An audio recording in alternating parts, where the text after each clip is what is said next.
Hai Zola. Hai. Jadi aku tuh kenal sama cowok. Kita tuh kenal udah 3 bulan sih kak. Dia tuh perfect banget sih menurut aku. Awalnya aku nggak curiga sih, nggak ada minusnya soalnya dia di mata aku. Dengan pertimbangan yang panjang banget, akhirnya aku bawa dia datang ke keluarga aku untuk ketemu sama keluarga aku kan. Sampai akhirnya pada suatu hari dia itu nitipin tas dia ke aku. Sampai aku ketemu satu note buku catatan kecil gitu, aku lihat ada tulisan Hmm. coretan anak-anak, terus aku fotoin, aku tanya ke dia, ini siapa? Terus dia jujur sama aku, sorry aku udah punya anak, sebenarnya aku juga belum try sama istri aku. Kamu kenalnya di mana? Di dating apps sih kak. Yang sekarang yang harus kamu lakukan adalah, I'm sorry to say, but I have to tell you that you have to cut it off. Kalau kamu continue dengan dia, which is with unavailable man, di mana dia punya istri dan dia punya anak, kamu salah. Kenapa sih cowok sebaik ini tapi dengan status begitu gitu? Are you sure baik? That's not baik.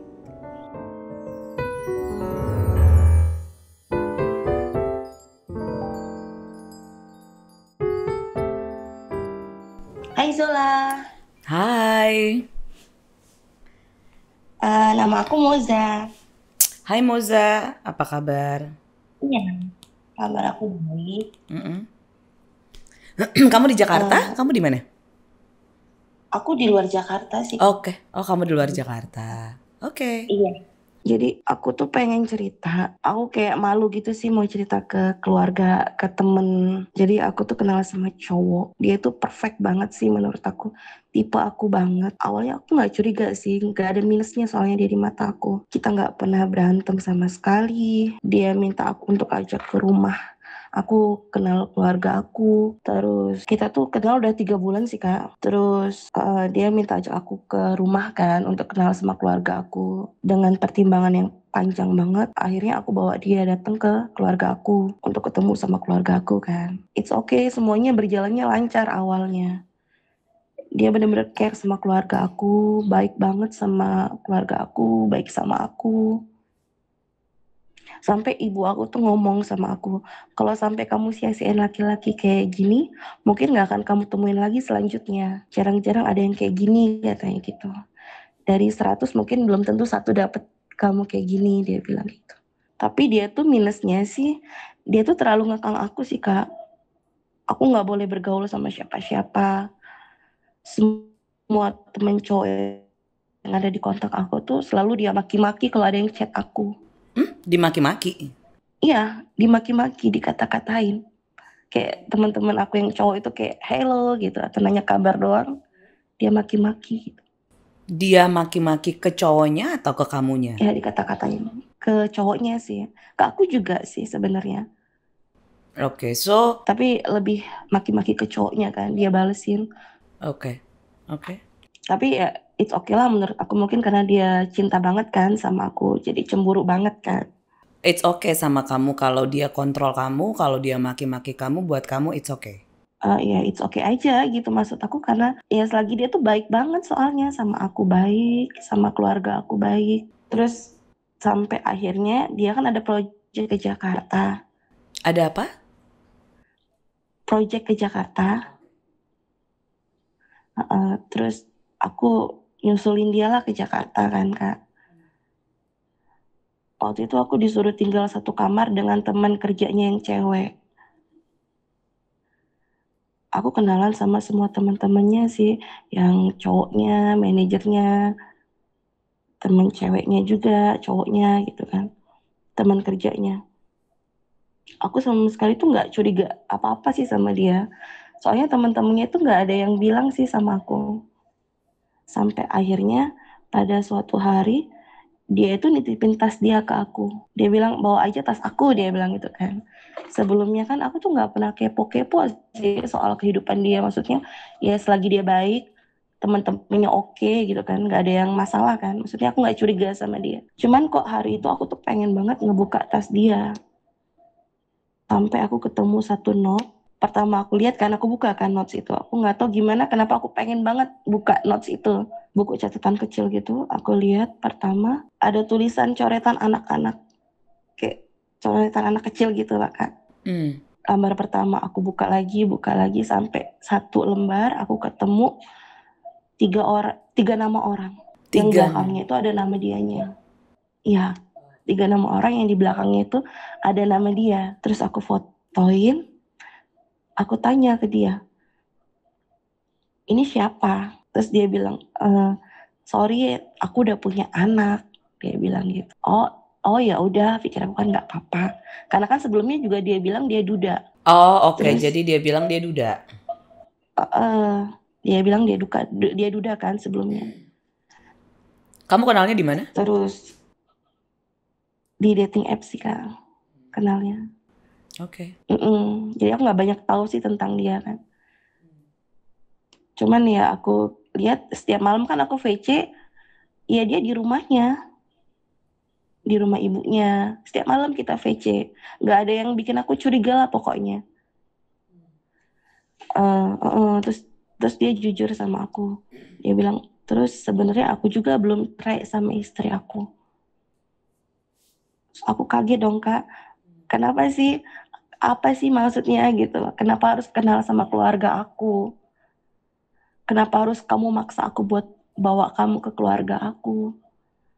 Kalau ternyata status kamu kayak gitu. Maksudnya kalau memang kamu mau permainin aku aja. Kenapa harus keluarga aku juga gitu kan? Sampai orang tua aku tuh setuju banget sama dia.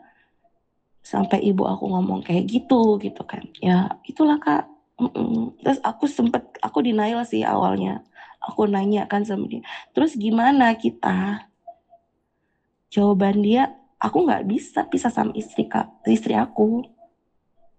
Kasihan sama putri-putri aku, dia bilang. Aku bilang, ya terus harus kayak mana ini kan?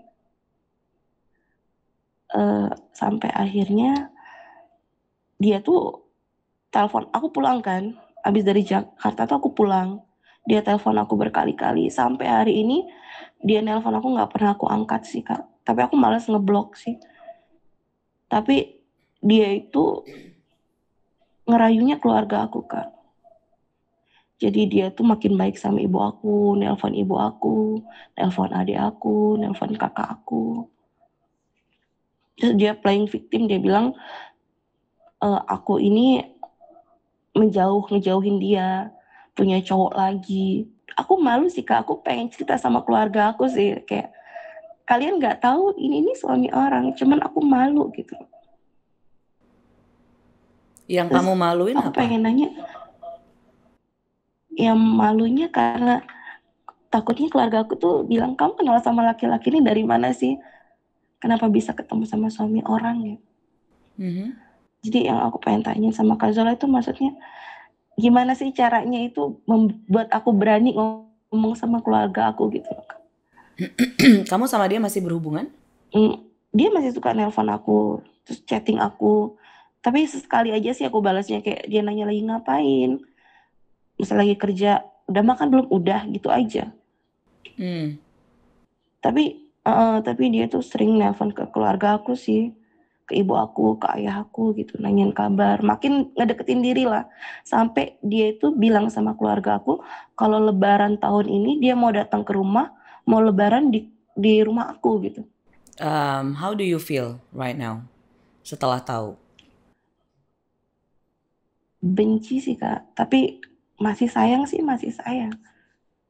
Cuman aku jadi benci banget gitu, kenapa harus keluarga aku juga dibohongin.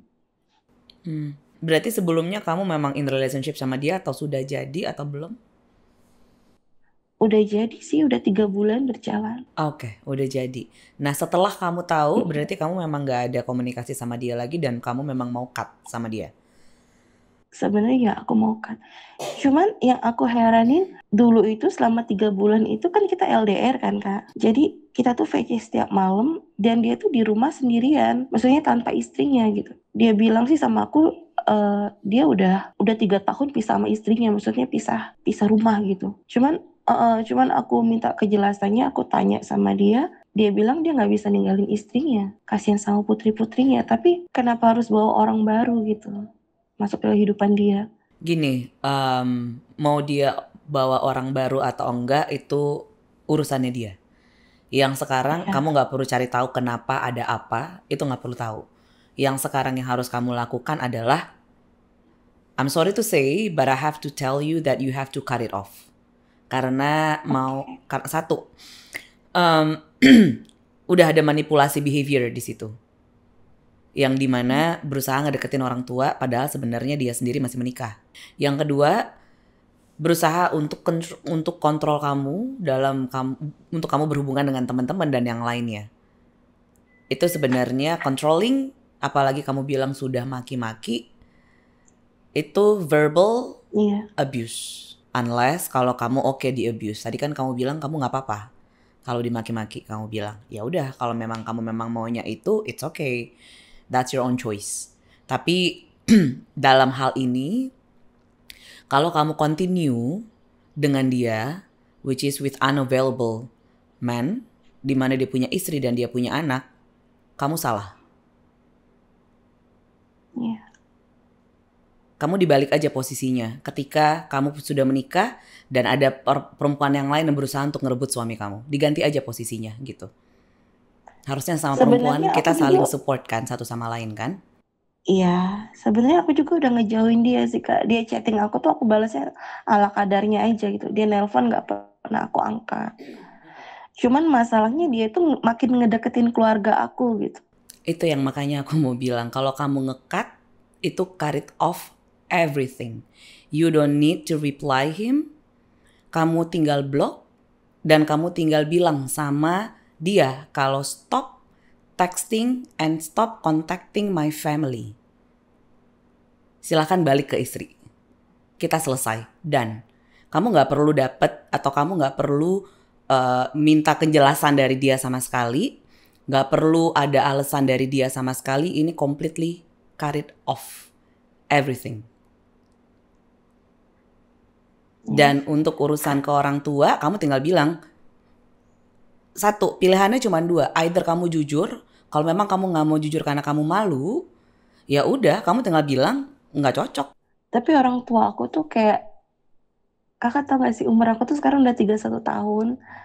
Jadi kalau misalnya aku nge-cut orang itu kayak keluarga aku tuh marahnya ke aku gitu. Oke, kamu lebih pilih keluarga kamu marah ke kamu, atau kamu lebih pilih keluarga kamu memilih dia yang sebenarnya nggak baik untuk kamu dan nggak baik untuk keluarga kamu? Bukannya harusnya kamu membuka mata keluarga kamu ya, kalau dia ternyata beristri dan saya dibohongi. Gitu. Ketika kamu suka dengan seseorang, karena kan kita nggak bisa stop atau kita nggak bisa control, kita bisa suka atau jatuh cinta sama siapa, benar? Tapi ketika kita sudah tahu situasinya, kita bisa kontrol situationnya. Jadi kita kontrol sesuatu yang memang kita bisa kontrol. Nah, dalam hal ini akhirnya kamu ketahuan akhirnya kamu tahu kalau dia ternyata sudah menikah. Yang dimana kamu juga nggak mau kan melanjutkan hubungan sama dia? Aku nggak mau sih Kak kalau dia masih status punya orang gitu. Iya. Then cut it off. Kamu tinggal bilang sama dia, stop contacting my family, stop contacting my friend, my sister, my brother. Jadi jangan kontak lagi. Kita selesai. Dan kamu blok. Kalau memang kamu mau blok silakan. Kalau kamu nggak mau blok ya silakan. Itu juga haknya kamu. Ke keluarga kamu tinggal bilang kalau ternyata dia suami orang. Selesai. Kan kamu nggak melanjutkan. Jadi kamu nggak ada salah apa-apa. Karena kamu udah cut. Tapi kalau misalnya kamu tahu dia sudah suami orang dan kamu masih melanjutkan, itu kamu salah. Aku nggak ada niat sih Kak mau sama dia kalau dia masih suami orang gitu. Ya, jadi ini aja, di-cut langsung aja. Karena this is gonna be end of the story gitu. Kamu tanya ke diri kamu sendiri, kenapa kamu belum ngeblok atau kamu masih membalas? Itu kenapa? Sebenarnya aku masih ngebalas tuh karena dia masih ngontek keluarga aku. Aku tuh balas gitu. Maksudnya aku kadang maki-maki juga. Kamu kenapa sih masih ngubungin keluarga aku? Terus? Iya. Terus tapi sempat sih dia bilang katanya, ya udah aku nggak ngubungin keluarga aku lagi. Tapi aku langsung datang ke rumah kamu. Terus aku bilang, kok kayak gini banget sih nih orang gitu. I think that will be good for you to protect yourself and your family. Iya. Jadi kamu yang harus firm, kamu yang harus tegas ke dia kalau stop ganggu keluarga saya dan stop ganggu saya. Silahkan balik ke istri gitu. And then kamu blok aja. Dan kamu info ke keluarga kamu kalau dia suami orang yang saya nggak tahu. Itu sesuatu hal yang biasa ketika kita kenal dengan seseorang dan kita nggak tahu kalau misalnya dia sudah menikah atau belum. Itu sesuatu yang wajar kok. Apalagi kalau misalnya kamu bisa teleponan setiap malam, jadi tidak ada hal-hal yang mencurigakan. Itu banyak, bukan cuman kamu kok yang seperti itu. Yang punya masalah yang akhirnya ketahuan kalau ternyata dia suami orang, itu bukan cuman kamu, banyak.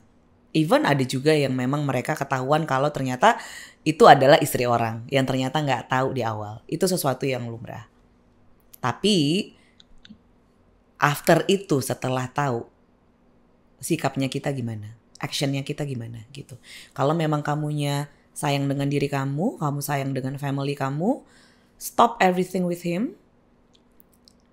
Any contact di stop, kamu tinggal info dan kamu tinggal bilang ke keluarga kamu kalau dia sudah punya istri.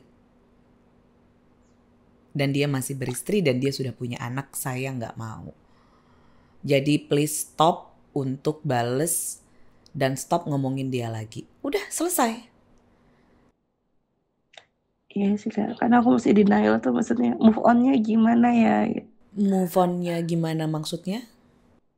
Ya maksudnya kan, ya wajar sih Kak, kita ada perasaan gitu, maksudnya kayak aku udah nggak mau sama dia, udah aku maki-maki dia, udah nggak pernah aku ladenin lagi. Saya dia chatting pun aku jawabnya ala kadarnya. Cuman aku tuh masih kayak, kenapa sih cowok sebaik ini tapi dengan status begitu gitu? Are you sure baik? That's not baik. Ya manipulasi ya Kak. That's not baik. Kalau misalnya masih menikah, Kayak bohong kan? terus kemudian bohong, terus udah gitu ngaku kalau masih kalau duda dan ternyata ngaku lagi kalau ternyata masih punya anak dan mengganggu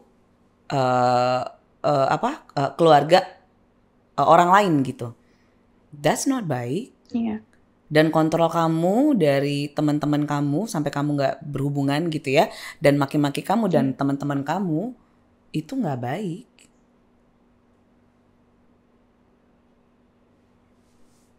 Iya sih Kak. You will find someone better than him. Just cut it off. I'm sorry to say, but you have to cut it off. Iya. Itu masih 3 bulan. Iya masih Jadi 3 bulan. masih 3 bulan, jadi better di cut it off. Kan tadi kamu juga bilang kalau kamu juga benci gitu. Benci sih Kak, aku nggak mau maksudnya berhubungan sama suami orang. Iya. Maksudnya nggak ada di hidup aku kayak gitu. Nggak punya niat sama sekali. Iya, which is good. Jadi better udah di-cut aja. Kalau memang kamu maunya move on, setiap orang move on itu caranya macam-macam. Tapi buat dia, karena juga itu he's unavailable. Satu dia udah bohong, satu dia udah kasar, satu dia mulai mengganggu kamu dan mengganggu keluarga kamu. Apakah kamu masih tinggal diem? Enggak sih. Yeah, it's only you yang bisa, ngomong sama dia and save yourself and save your family. Karena kan dia ada ancaman kan? Iya, dia ngancam mau ke rumah. Ya, nggak apa-apa. Kalau dia ngancam itu urusannya dia. Tapi partnya kamu adalah kasih tahu ke keluarga kalau ternyata dia sudah menikah dan mulai mengganggu. Jadi ketika dia mau datang ke kamu atau ke keluarganya kamu, ketika dia datang keluarga kamu pun juga udah tahu situasinya. Cuma sebenarnya aku tuh lebih bebannya sih sebenarnya ngomong sama ibu aku sih. Soalnya ibu aku tuh suka banget sama dia. Justru kayak, itu. aduh gimana ya ngomongnya. Justru itu. Ketika dia tahu dan dia sayang banget atau suka banget, ternyata masih suami orang kan. Definitely namanya orang tua pasti akan support anaknya.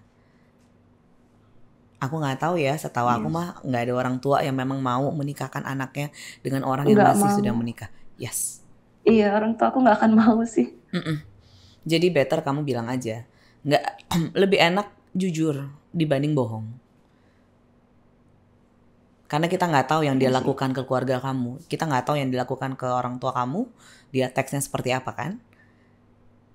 Iya. Jadi better dari sisi kamu aja. Sisi kamunya tinggal bilang ke orang tua kamu kalau aku udah stop berhubungan sama dia karena dia ternyata sudah menikah dan tidak info. Dan saya juga tidak tahu. Udah selesai. Jadi mulai sekarang mama papa jangan ngomongin tentang dia lagi ya. Dan kalau dia teks tolong di blok atau nggak dibales gitu. Masalahnya cuman either kamu mau ngekat atau enggak, itu doang. Sebenarnya aku mau sih ngekat, mau banget. Cuman aku tuh bebannya tuh ke ibu aku aja sih. Gitu. Pilihannya cuman itu. Either kamu jujur Iya. atau kamu akan create story Iya. lagi. Akan capek lagi. Dan kamu akan disalahin lagi pasti. Kenapa nggak terima telepon dia baik, dia ini, dia itu. Kalau yang Iya. aku lihat, there's no way that you can do unless being honest to your parents. That he's married. Iya itu sih bebannya Kak. Cuman malu aja sih Kak. Kamu bisa sih bawa cowok udah beristri ke rumah gitu. Apalagi ayah aku tuh tipe orang yang galak. Iya, pastilah namanya orang tua. Tapi kan dia juga pasti kalau ketika kamu ngasih tahu ke orang tua pun juga kan karena saya nggak tahu. Iya. Karena masalahnya kan kamu nggak tahu. Kamu baru find out. Enggak. Iya. Ya udah. Tapi kalau memang kamu nggak mau dan kamu nggak mau terima beban itu, karena dua-duanya akan kamu juga akan kena. Satu ketika kamu nggak jujur, kamu bilang mungkin nggak cocok atau apa, yang dimana dia akan tetap teks orang tua kamu akan tetap ngenyalahinnya kamu lagi. Kenapa nggak dibales? Dia kan baik. Kamu mau nyari yang kayak gimana lagi? Atau ya kamu bilang jujur, selesai semuanya. Ya oke Kak. Harus berani ya. Iya dong, harus berani. Stand up for yourself. Karena cuman kamu yang bisa nolong diri kamu. Iya. Speak up to him. And be assertive aja ke dia. Dan block. Karena gak ada hubungan apa-apa juga toh. It's unmarried, dia unavailable. Semua pilihan dan ada. aku juga nggak berharap. Iya. Semua yang kamu pilih itu ada konsekuensinya. Either kamu mau lanjutin atau enggak, kamu mau jujur sama orang tua atau enggak, kamu mau ngekat sama dia atau enggak, semuanya ada konsekuensinya. So choose wisely. Iya. Thanks ya. Iya Kak, makasih ya Kak udah dengerin ceritaku. Thank Udah you. puaskan Iya. masukannya. Iya. Happy weekend. Bye. Happy weekend. Bye. So I'm Zola Yohana, certified matchmaker and relationship coach. See you in the next episode. Bye.